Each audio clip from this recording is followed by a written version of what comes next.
Post GDS ભરતી માટે રાહ જોતા ઉમેદવારો માટે મોટી અપડેટ આવી ગઈ છે। જીડીએસ બીજું મેરિટ લિસ્ટ હવે જાહેર થઈ ગયું છે। જો તમારું નામ પ્રથમ યાદીમાં ન હતું તો હવે બીજી યાદી તમારા માટે ખૂબ જ મહત્વપૂર્ણ છે।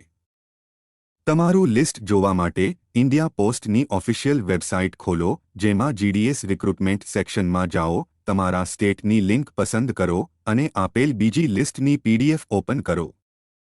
પીડીએફમાં registration number, office, category, mark જેવી માહિતી આપેલી છે, તો તમે તમારો રજિસ્ટ્રેશન નંબર સર્ચ કરીને તમારું નામ આવ્યું છે કે નહીં એ જાણી શકશો।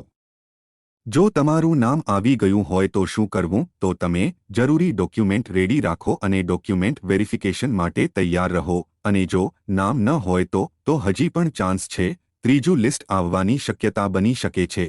આગળની ભરતી માટે તૈયાર રહો। આભાર।